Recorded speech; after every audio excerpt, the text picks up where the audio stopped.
여호와의 이름을 찬양할지어다. 그의 이름이 홀로 높으시며 그의 영광 이 땅과 하늘 위에 뛰어나심이로다. 그가 그의 백성의 뿔을 높이셨으니 그는 모든 성도 곧 그를 가까이 하는 백성 이스라엘 자손의 찬양받을 이시로다. 할렐루야. 우리의 소망 되시는 주님, 오늘도 겸손한 마음으로 주의 얼굴을 구하며 나아오게 하시니 감사드립니다. 감사의 고백을 담아 믿음으로 주 앞에 나온 우리 가운데 은혜로 함께하여 주시옵소서. 생명을 허락하시는 귀한 말씀 가운데 우리의 영혼을 만지시고 회복되는 역사로, 삶이 소생케 되는 역사로 함께하여 주시옵소서. 성령님의 역사를 깨닫고 따라감으로 주님이 쓰시는 합당한 도구 되는 우리 모두 되게 하여 주시옵소서. 연약한 자들을 도우시는 예수 그리스도의 이름으로 기도하옵나이다. 아멘.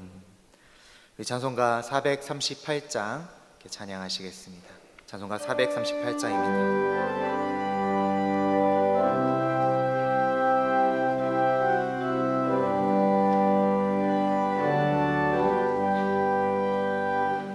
내 영혼이 은총 입어 중한 죄짐 벗고 보니 슬픔 많은 이 세상도 천국으로 향하도다.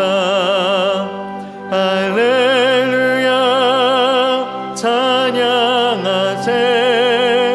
내 모든 죄 사함받고 주 예수와 동행하니 그 어디나 하늘나라. 주의 얼굴 뵙기 전에 멀리 뵈던 하늘나라. 내 맘속에 이루어지니 날로 날로 가깝도다. 할렐루야 찬양하세. 내 모든 죄 사함받고 주 예수와 동행하니 그 어디나 하늘나라. 높은 산이 거친 들이 조막이나 궁궐이나 내 주 예수 모신 곳이 그 어디나 하늘나라. 할렐루야 찬양하세.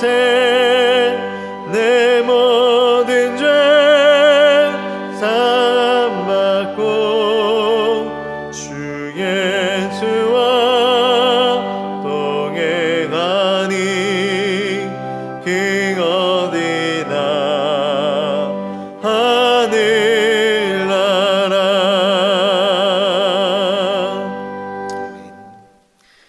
오늘 우리에게 주신 하나님의 말씀은 사무엘하 14장의 말씀입니다. 구약성경 사무엘하 14장의 말씀 우리 함께 교독으로 봉독하시겠습니다. 스루야의 아들 요압이 왕의 마음이 압살롬에게로 향하는 줄 알고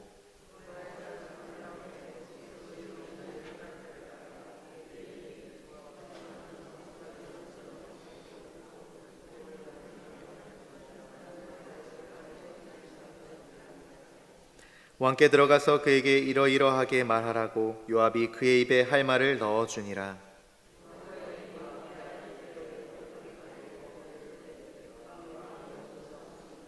왕이 그에게 이르되 무슨 일이냐 하니라. 대답하되 나는 진정으로 과부니이다. 남편은 죽고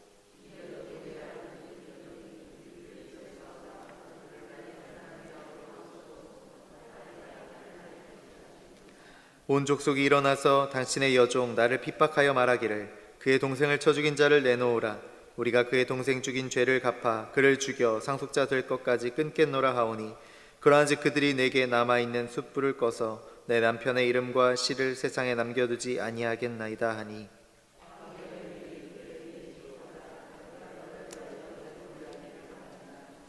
드고와 여인이 왕께 아뢰되, 내 주 왕이여, 그 죄는 나와 내 아버지의 집으로 돌릴 것이니 왕과 왕위는 허물이 없으리이다.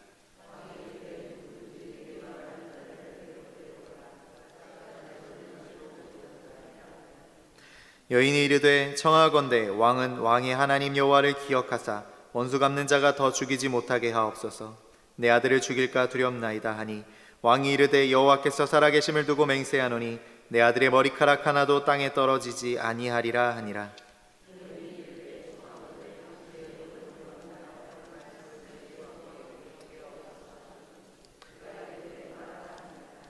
여인이 이르되, 그러면 어찌하여 왕께서 하나님의 백성에게 대하여 이 같은 생각을 하셨나이까? 이 말씀을 하심으로 왕께서 죄 있는 사람같이 되심은 그대 쫓긴 자를 왕께서 집으로 돌아오게 하지 아니하심이니이다.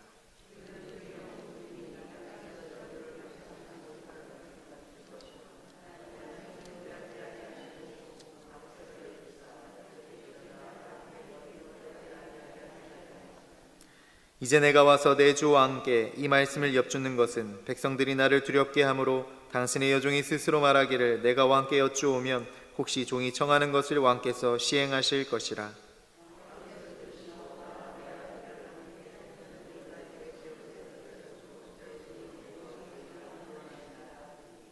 당신의 여종이 또 스스로 말하기를, 내 주 왕의 말씀이 나의 위로가 되기를 원한다 하셨사오니, 이는 내 주 왕께서 하나님의 사자같이 선과 악을 분간하심이니이다.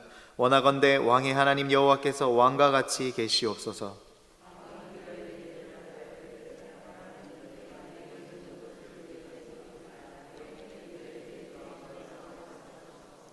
왕이 이르되, 이 모든 일이 요압이 너와 함께하였느냐 하니, 여인이 대답하여 이르되, 내 주 왕의 살아계심을 두고 맹세하옵나니 내 주 왕의 말씀을 좌로나 우로나 옮길 자가 없으리이다. 왕의 종 요압이 내게 명령하였고 그가 이 모든 말을 왕의 여종의 입에 넣어 주었사오니,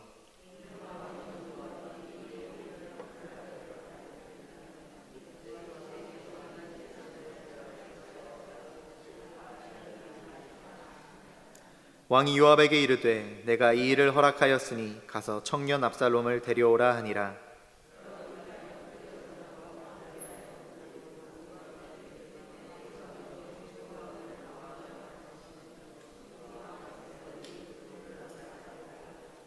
요압이 일어나 그 술로 가서 압살롬을 데리고 예루살렘으로 오니,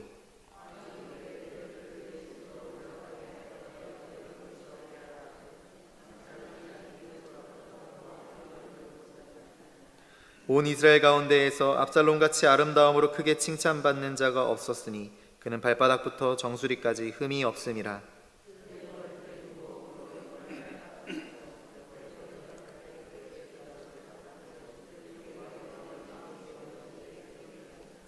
압살롬이 아들 셋과 딸 하나를 낳았는데 딸의 이름은 다말이라. 그는 얼굴이 아름다운 여자더라.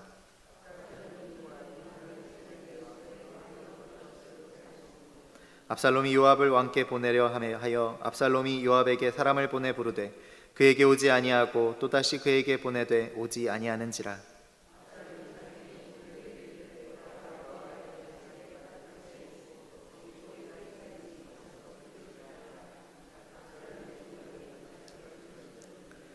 요압이 일어나 압살롬의 집으로 가서 그에게 이르되, 어찌하여 내 종들이 내 밭에 불을 질렀느냐 하니,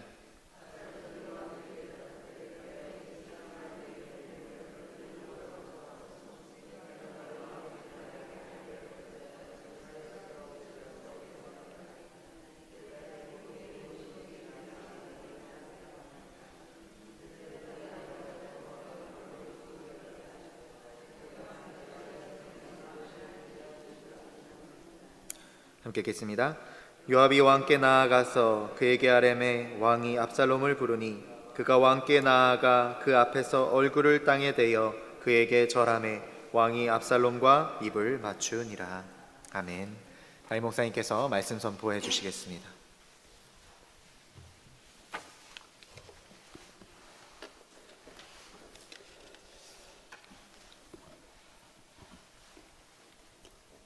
마라나타. 오늘도 여러분 예수님과 함께 동행하는 하루가 되기를 주의 이름으로 축복합니다.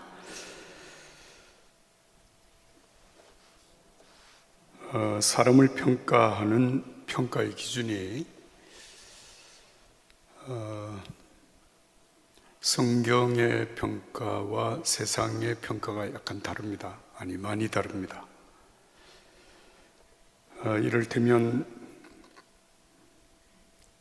세상적으로 보는 인간의 모습은 인간의 마음 속에 무한한 잠재력이 있고 그 잠재력을 잘 개발하면 누구나 좋아질 수 있다, 훌륭해질 수 있다. 그래서 세상적인 그 표현을 한마디로 우리가 요약을 하면 꿈은 이루어진다 라고 하는 것입니다. 여러분, 굉장히 맞는 말입니다. 노력하면 노력하는 만큼 좋아지고 노력하면 그만큼 성취할 수 있다라고 하는 것입니다. 그래서 세상에서 영웅들에 대한 얘기가 많은데 그 영웅들의 얘기를 보면 거의 대동소이합니다. 태어나기 전에 태몽이 예사롭지 않았고 태어나는 과정, 성장하는 과정이 아주 탁월하게 그렇게 부각이 됩니다. 그래서 영웅들의 이야기를 읽다 보면 흠잡을 데가 도무지 없다는 사실을 알게 됩니다. 그러나 성경이 우리에게 말씀하신 하나님의 그 인간 평가의 기준은 전혀 다릅니다. 하나님을 떠난 인간의 마음이 부패했고 부패해진 인간에게서 하나님이 기대할 바가 없다라고 하는 것입니다. 본래 하나님의 형상대로 지음을 받은 인간은 만물의 영장이요 뛰어난 존재이기는 하지만 하나님을 떠난 인간의 모습은 무척 초라합니다. 성경에서 말하고 있는 신앙의 영웅들, 우리가 히브리서 11장에서 만나는 많은 믿음의 인물들, 아브라함이나 요셉, 다윗, 모세 등등, 그리고 베드로, 바울, 사실 그들의 신앙과 삶은 대단했다라고 우리가 생각을 하지만 그러나 이들 중에 어느 한 사람도 처음부터 온전한 사람은 아무도 없습니다. 실수 연발이고 그 실수가 작은 실수도 있지만 큰 실수들도 있습니다. 그런데 이들을 하나님의 사람으로 세우고 하나님의 역사를 일으켜가는 그런 위대한 삶을 산 것은 본성적으로 그가 위대하거나 그 삶 속에 잠재되어져 있는 능력들이 개발된 것이 아니라 하나님께서 베푸신 은혜 때문입니다. 그래서 고린도전서 15장 10절에 영원한 진리이고 우리의 영원한 고백이 되어야 할 말씀을 하신 것입니다. 나의 나된 것은 나와 함께 하신 하나님의 은혜로라. 내가 모든 사도보다 더 많이 수고하였으나, 여기 수고했다라고 하는 말은 단순히 고생했다고 하는 의미가 아니라 더 많은 업적을 남겼으나 내가 한 것이 아니요 나와 함께 하신 하나님의 은혜로라. 할렐루야. 이게 이제 성경이 사람 속에 사람에게서 이루어지는 모든 그 일들이 함께 하시는 하나님의 은혜의 역사라고 하는 것을 깨우쳐 준 것입니다. 우리는 그동안 사무엘상 그리고 사무엘하를 읽으면서 특히 다윗의 생애에 대해서 많이 관심을 가지고 지금 읽고 있습니다. 다윗은 정말 예사로운 사람이 아니었습니다. 이미 우리가 다 읽었습니다마는 사무엘하 8장 14절의 말씀을 보면 다윗이 어디로 가든지 여호와께서 이기게 하셨더라. 한번 따라서 할까요? 어디로 가든지 이기게 하셨더라. 어디로 가든지. 그러니까 다윗은 하는 일들마다 승승장구했습니다. 그런데 이것이 다윗이 스스로 훈련하고 연마한 일들로 말미암아 이루어진 결과가 아니라 여호와께서 이기게 하셨다. 하나님께서 이기게 하셨습니다. 그 사실을 분명하게 성경은 말씀하고 있습니다. 그런데 사무엘하 11장부터 사무엘하 마지막까지 이제 앞으로 우리가 읽게 되어지는 모든 내용, 지금 오늘 우리가 14장의 말씀을 읽었는데요, 11장부터 시작되어진 이 내용은 다윗이 연약한 모습, 다윗의 연약한 모습, 다윗이 무너져가는 모습, 이런 모습들을 적나라하게 보여주고 있습니다. 왕이 되어진 지 20년이 지났을 무렵부터 시작되어지는 다윗의 부족한 부분들이 드러나게 되는 것입니다. 다윗의 죄인됨, 못남, 부족함 때문에 문제가 꼬리를 물고 이어지게 됩니다. 왜 이런 일이 발생하였을까? 그 결정적인 계기가 되는 사건을 성경은 말씀하고 있습니다. 사무엘하 12장 9절과 10절 말씀인데 제가 요약해서 말씀을 드리면, 다윗이 하나님의 말씀과 하나님을 업신여겼다. 하나님의 말씀을 업신여겼다, 하나님을 업신여겼다라고 하는 말의 의미는 무엇인가 하면 하나님을 무시했다, 하나님의 말씀을 무시했다는 뜻인데, 그 뜻은 왜 그런 일이 일어났는가 하면 다윗이 정확하지는 않습니다만 다윗이 한 15살 정도 됐을 때 이새의 집 막내로서 기름 부음을 받았다라고 하는 사실을 생각하면, 그가 헤브론에서 다시 기름 부음을 받고 이스라엘의 왕이, 유다의 왕이 된 것은 30세 때였거든요. 그렇게 기름 부음을 받은 때로부터 시작해서 30세 때 15년 동안 하여튼 하나님이 다윗을 연단시켰습니다. 그래서 왕이 되고 난 다음에 7년 6개월이 지나고 난 후에 그는 통일 이스라엘 왕국의 왕이 됩니다. 이제 그렇게 해서 왕으로서 20년, 그러니까 처음 기름 부음을 받은 때로부터 시작하면 35년 정도가 되는 세월입니다. 이 기간 동안 다윗은 승승장구했거든요. 위기에서도 정말 하나님의 돌보심 속에서 위기를 극복해 나가는 그런 연단을 계속 받았고, 왕이 된 이후에는 전쟁을 하는 곳마다 승리를 했습니다. 자, 이렇게 되니까 다윗의 마음속에 하나님을 업신여겨, 또 하나님의 말씀을 업신여기는 현상이 드러나게 되었다는 것입니다. 무슨 얘기입니까? 이만큼 살아보니까 이제 혼자서도 잘해요. 혼자서도 잘해요. 무슨 말인지 아시죠? 어린이 프로그램이 옛날에 텔레비전에 나오는 제목입니다. 혼자서도 잘해요. 하나님 없이도, 굳이 하나님의 말씀을 따르지 않아도 여기까지 살아온 그 힘을 받아서 그대로 살아갈 수 있다고 생각했던 어느 순간이 있었습니다. 여러분, 그게 결정적인 사건으로서 주어진 내용은 바세바 사건입니다. 우리아를 살해하는 사건입니다. 그 사건에서 다윗이 바세바를 취하는 것도 그렇지만, 그 자기가 지은 죄를 은폐시키기 위해서, 숨기기 위하여서 우리아를 살해하는 이 모든 일들, 거기에는 다윗에게 하나님이 계시지 않습니다.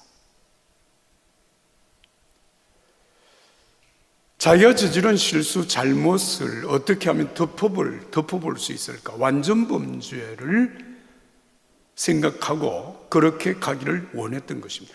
그 문제를 놓고 하나님 앞에, 아유, 하나님, 제가 잘못했네요. 하나님이 없다니까요. 그러니까 다윗의 삶 속에는 하나님이 무시를 당하는 것입니다. 업신여김을 당하는 것입니다.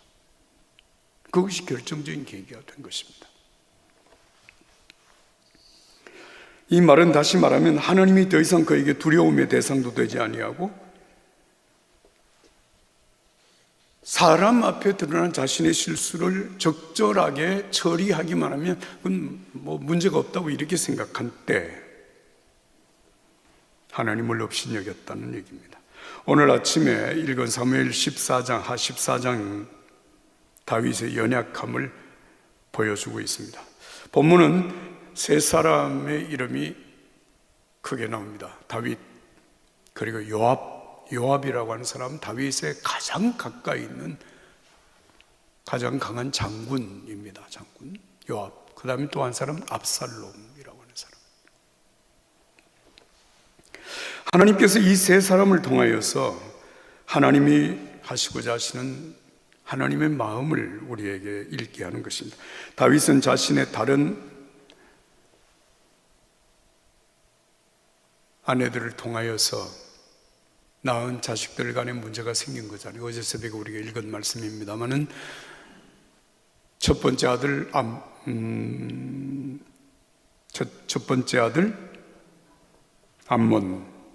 암몬과 그 다음에 세 번째 아들 압살롬, 그 압살롬의 동생 다말과의 관계, 암논과 다말과의 사이에 성적인 문제가 발생을 했고, 단순히 성적 문제가 발생한 것을 넘어서서 다윗이 다말을 아주 정오하는 이런 일이 생겼고, 그 일을 들은 압살롬이 암논에 대한 분노, 그 형이죠, 암논이 형에 대한 분노가 마음에 가득 찼지만 이 압살롬은 굉장히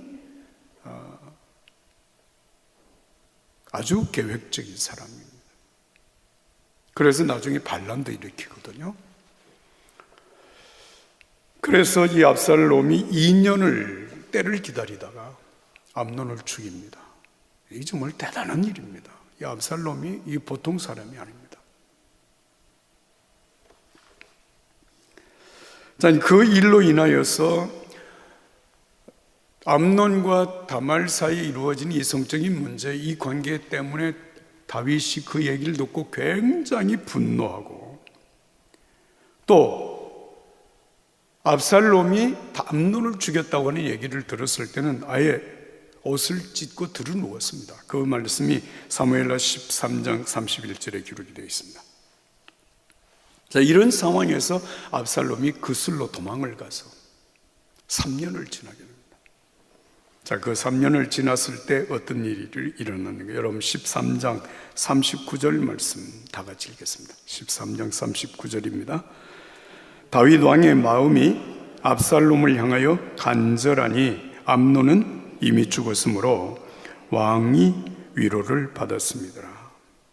무슨 말이죠? 죽은 아들 암논에 대하여서 더 이상 미련을 갖지 않게 됐다. 죽은 아들은 죽은 아들이고 산 아들 압살롬에 대한 그리움이 가슴에 가득했다. 이게 이제 다윗이 압살롬에 대한 마음입니다. 자, 그 다음에 이어지는 말씀이 1절인데요 14장 1절 여러분 다 같이 읽겠습니다. 14장 1절. 스루야의 아들 요압이 왕의 마음이 압살롬에게로 향하는 줄 알고. 자, 요압이 다윗 왕의 가장 가까이 있는 장군입니다. 어떻게 보면 요압이 다윗의 모든 것을 다 알고 일거수일투족을 다 알고 있습니다. 그런데 다윗의 마음이 압살롬에게 가 있다. 압살롬에 대한 다윗의 아버지의 마음이 어떠하다라고 하는 것을 읽었습니다. 그래서 압살롬을 데리고 오기 위한 작전을 펴니다. 그 작전이 드고아의 한 여인을 통해서 다윗 왕에게 전달하는 것입니다. 얘기는 간단합니다. 이 드고아의 여인에게 요압이 모든 계략을 다 얘기해 줍니다. 너에게 아들이 둘이 있었는데 이게 사실이 아닙니다. 그냥 꾸민 하나의 스토리입니다. 두 아들이 있었는데 두 아들이 어느 날 싸워가지고 형이 동생을 때려 죽였다. 그런데 그 동생을 때려 죽인 형에 대한 동네 사람들의 평판이 너무 악해져서 형을 죽이려고 한다. 뭐 어떻게 보면 당연한 겁니다. 형이 죽어야 됩니다. 동생을 죽인 형이 이 동네에 살아서는 안 된다, 그런 얘기죠. 그런데 이 두와 여인이 그렇게 말을 하는 거예요. 내가 아들 둘이 있다가 아들 하나가 그렇게 억울하게 죽은 것도 내가 너무 한이 맺히는데 첫째 아들마저 죽는다면 난 못 삽니다, 이렇게 된 거예요. 그러니까 다윗이 도와주겠다 이렇게 얘기했습니다. 첫째 아들이 죽지 않도록 내가 도와주겠다. 그 얘기를 들은 두와 여인이 암논과 압살롬에 대한 얘기를 하게 된 것입니다. 그러니까 굉장히 계획적으로 얘기를 하는 거죠. 암논이 이미 죽었고 압살롬은 지금 도피해서 있는데 왜 압살롬마저 왕이 그렇게 버려둡니까? 데리고 오는 것이 맞지 않느냐는 얘기입니다. 그 얘기를 듣는 순간에 다윗은 이게 요압의 계략이다라고 하는 것을 압니다. 너가 스스로 얘기하는 거냐? 누가 너에게 그 얘기를 하라고 했냐? 요압이 하라고 했습니다. 이렇게 얘기를 하거든요. 자, 그래서 이제 요압을 데리고 오는 내용입니다. 자, 여러분, 이 과정 전체를 보면 이게 뭐 하나님의 마음을 우리들에게 드러낸다 이렇게 말하기가 참 그렇게 쉽지 않은 부분입니다. 그런데 사실은 이 과정을 통하여서 하나님은 우리를 향한 하나님의 마음이 무엇인가라고 하는 것을 보여주는 것입니다. 압살롬의 행위를 보면 어떻게 보면 정당방위였다고 말할 수 있을는지 모르지만 암논을 죽인 그 사건은 절대로 용납될 수 없는 일입니다. 그럼에도 불구하고 아버지 다윗이 압살롬을 그리워하고 사랑하는 마음, 이게 도과 여인을 통해서 그 사랑하는 마음이 압살롬을 다시 돌아오게 하는 것으로 이렇게 이루어지게 되는 것입니다. 자, 여러분, 이것은 우리를 향한 하나님의 마음, 어떤 마음을 보여주느냐? 여러분, 죄의 삭슨 사망이요 하나님의 원수는 그리스도 예수 안에 있는 영생이라고 하는 말씀을 아시죠? 로마서 6장 23절의 말씀입니다. 죄의 결과는 죽음입니다. 죽어야 마땅한 일입니다. 그게 하나님 앞에 서 있는 우리의 모습입니다. 나는 의롭게 살았는데 큰일 납니다. 그렇게 생각하면 큰일 납니다. 자, 그 다음에 이제 그 마음이 그 다음에 이제 나타나게 되는데, 자, 여러분, 그렇게 해서 압살롬이 다시 예루살렘으로 돌아왔는데 중요한 문제가 하나 생겼습니다. 여러분 같이 한번 그 부분을 읽도록 하겠습니다. 24절 말씀입니다. 24절 다 같이 한 목소리 읽습니다. 시작. 왕이 이르되 그를 그의 집으로 물러가게 하여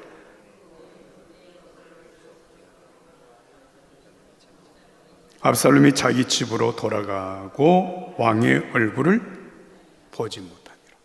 이 부분이, 자, 그러면 다윗의 마음, 그 아들 압살롬을 향한 그 마음이 우리를 향한 하나님의 마음이었다, 제가 지금 그렇게 말씀을 드린 거예요. 그런데 24절의 말씀은 이해하기가 조금 어려운 부분입니다.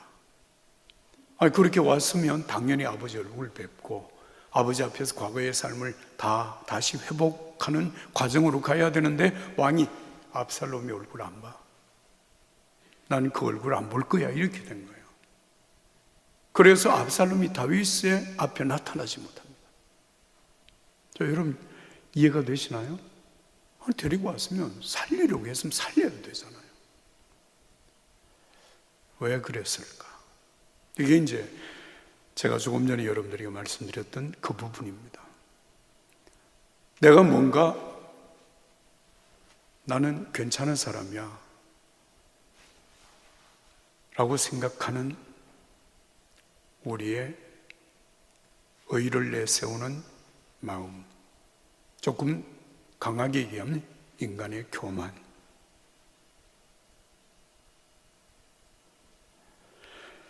자, 그 말씀이 어디에 나오는가 하면 25절부터 27절까지 말씀에 보면 바로 이어지는 말씀입니다. 자, 여러분 한번 보시죠. 25절. 온 이스라엘 가운데서 압살롬 같이 아름다움으로 크게 칭찬받는 자가 없었으니 그는 발바닥부터 정수리까지 뭐가 없어요? 흠이 없다. 자, 제가 물어보겠습니다. 압살롬이 흠이 있습니까? 없습니까? 형 암논을 죽였어요. 그것도 잔인하게 죽입니다. 계획적으로 죽입니다. 치밀한 계획에 의해서 형을 죽였습니다. 흠이 있어요? 없어요? 흠이 없었다면 도망을 갈 이유가 없잖아요. 3년 동안 아버지 앞에 나타나질 못했어요. 자, 그런데 25절의 말씀은 압살롬만큼 잘생겨 압살롬만큼 압살롬 흠이 없었다. 무슨 얘기예요? 25절, 26절, 27절은 압살롬이 스스로 생각하는 아름다움, 미. 나 굉장히 괜찮은 사람이야. 나 정말 모든 사람들에게 칭찬받을 만한 사람이라고 생각을 하는 것입니다. 그러니까 예루살렘으로 돌아오는 압살롬이 너무 당당한 거예요. 내가 뭐 암논을 죽이긴 했지만 내가 정당방위를 한 것이고, 내가 3년 동안 아버지 얼굴을 보시면 예루살렘으로 돌아오지 못한 것은 억울한 일이고, 내가 이처럼 사람들에게 당당하고 사람들 앞에 당당한데 이 모습입니다. 그러니까 그 모습으로 돌아오는 압살롬의 모습을 보는 다윗은 내 얼굴 보지 못하게, 난 그 얼굴 안 볼 거야, 이렇게 된 거예요. 사랑하는 여러분, 이 말씀을 오늘 우리들에게 적용을 하면 어떤 의미가 있을까요? 로마서 3장의 말씀을 통해서 인간이 하나님 앞에서 자기 의를 내세우는 것, 자기 의. 나는 괜찮은 사람이야. 나는 열심히 살았어. 나는 율법대로 다 행해서. 나는 부족함이 없어. 나는 사람들 사이에도 내가 뭐 비난을 받아야 될 일이 하나도 없어. 이렇게 생각하는 자기 의. 그것 가지고는 하나님 앞에 설 수 없다라고 하는 것을 얘기합니다. 그래서 인간의 의가 아닌 하나님의 새로운 의를 세웠는데 그 의가 무엇인가 하면 예수 그리스도의 십자가의 죽음을 통하여 세운 하나님의 의입니다. 우리가 하나님 앞에 설 수 있는 것은 인간의 의가 아니라 하나님의 의입니다. 믿으시면 아멘 합시다. 오늘 또 우리가 하나님 앞에 나올 때에 여러분, 이 강단에 십자가가 세워져 있는 이유는 무슨 십자가를 섬기라, 십자가 우상 아닙니다. 십자가를 통하지 아니하고는 누구도 하나님 앞에 설 수 없다고 하는 사실을 우리에게 일깨워주는 신앙의 중심적인 가치를 얘기하는 것입니다. 그겁니다. 십자가의 길이 아니면 하나님 앞에 설 수 없습니다. 어떤 사람도 십자가를 통하면 하나님 앞에 나갈 수 있습니다. 할렐루야. 지금 압살롬의 사건이 그 문제를 얘기하고 있습니다. 난 너무 잘생겼어. 뭐 머리가 얼마나 색깔이 뭐였는지 잘 모르겠는데 금발이었는지 흑발이었는지 잘 모르겠습니다. 그런데 그 압살롬의 머리가 모든 사람들에게 부러움의 대상이 되었단 말이죠. 그런데 결국 여러분, 이 머리 때문에 압살롬이 죽습니다. 여기 오늘 26절에 그의 머리털이 무거움으로 이렇게 되어 있잖아요. 여러분, 이 압살롬의 이 모습이 다윗 왕 앞에 설 수 없는 이유가 되었다고 하는 사실은 이제 앞으로 우리가 15장, 16장에서 계속 읽게 될 것입니다. 참 여러분, 오늘 저와 여러분들이 십자가의 은혜를 망각하지 말고 십자가 붙들고 나가실 수 있기를 축복합니다. 끝까지 네가 선 끝까지 십자가 든든히 붙들고 나가는 것입니다.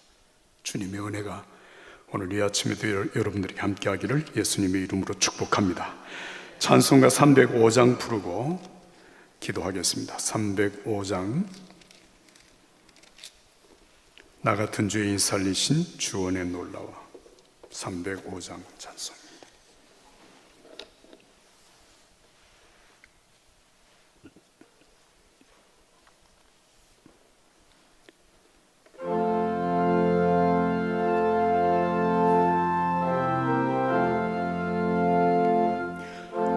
같은 죄인 살리신 주 은혜 놀라워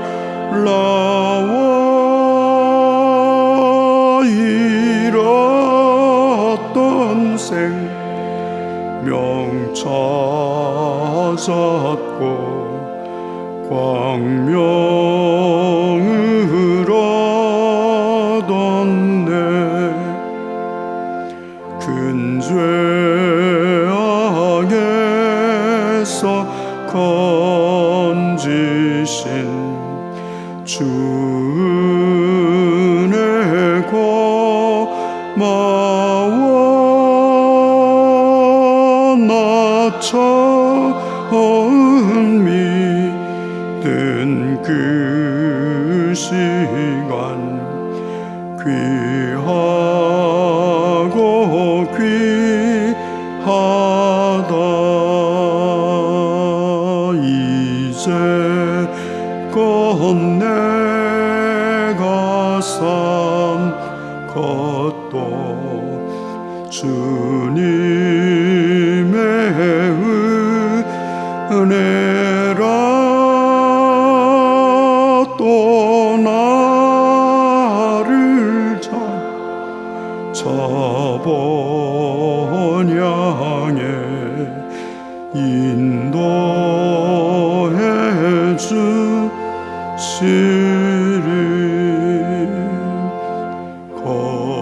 거기서 우리 영원히 주님의 은혜로 해처럼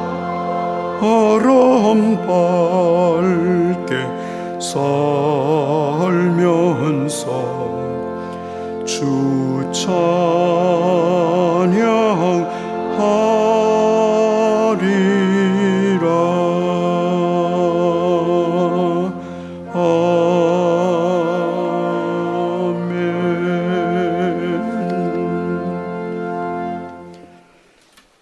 하나님 아버지 감사합니다.